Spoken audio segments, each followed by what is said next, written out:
Chimere is a distant planet. It is defined by waves of life brought from Earth and set free to evolve independently in this new context. The indigenous life of the planet, swarms of microbes called magic by the people who live there, are what harvest Earth organisms and make copies on Chimere. As the asteroid which concluded the Mesozoic never struck Chimere, dinosaurs remain the dominant terrestrial megafauna.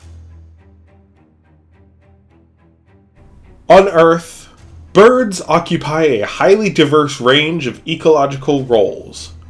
However, save for a few outlying encounters, no bird poses a serious threat to people. In Chimere, it is not mammals, but birds and their theropod kin who are the most successful large predators. This month, we shall meet 4 birds and other theropods of the known world who pose a threat to the human inhabitants of the known world. The forests of Arvel and Nikar are overseen by a formidable predator. At up to 9 tons, the centaur is by far the largest terrestrial carnivore in the known world.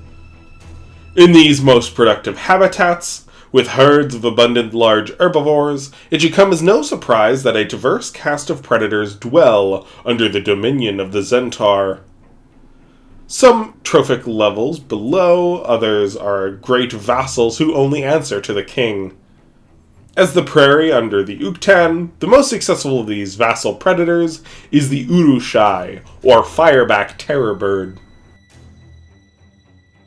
If the sprinting Harkundi is the antithesis of large terror birds we know in our own fossil record here on Earth, the Fireback is the quintessential taken to an extreme. Cocks can weigh up to 700 kilograms and stand over 2 meters at the hips, making them the largest member of the clade known to science. They are able to sprint up to 30 miles per hour over short distances, meaning they can catch fast prey if they successfully ambush, but for the most part, they prefer slower armored game. Lucky for them, such prey is in abundance. The enormous toxodonts and giant sloths they hunted on Earth have only grown larger in their time in Chimere. They are common, as are the large thescelosaurs and of course, young titanosaurs. While adult titans are of course out of the question, only around 5% of sauropods in a given habitat live long enough to become immune to predation. Indeed, most titans in the forest weigh less than a ton. This may sound strange as we are so used to mammal-dominated ecosystems. Mammals grow very fast. Most large herbivores reach adulthood within a few years. Most individuals within a herd of zebra, yak, or elk will be adults.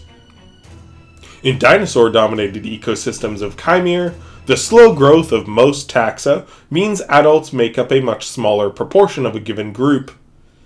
Titans take this to an extreme, where a vast majority are quite young.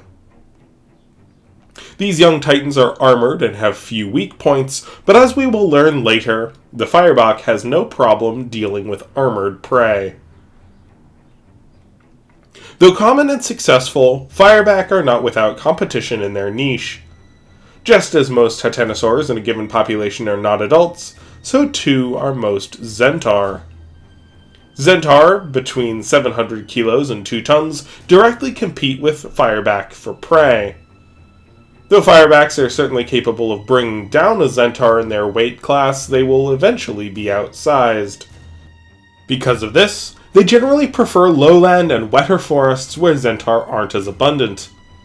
Dense forests won't do given the sheer size of a Fireback, but they certainly don't mind a bit of extra cover and are quite sure-footed. They will also be found in the highlands, though black cockatrices are more common vassals in the highlands of Arvel. All this to say, there are general trends of partitioning and habitat between the 3 vassals of the forest, but they are not exclusive. Nature does not care that humans so often confuse trend for law. Males make the nests and are the primary caretakers of their young, while females do most of the hunting of the pair. Most mate for life, or at least for a few years, though some only pair up for a year.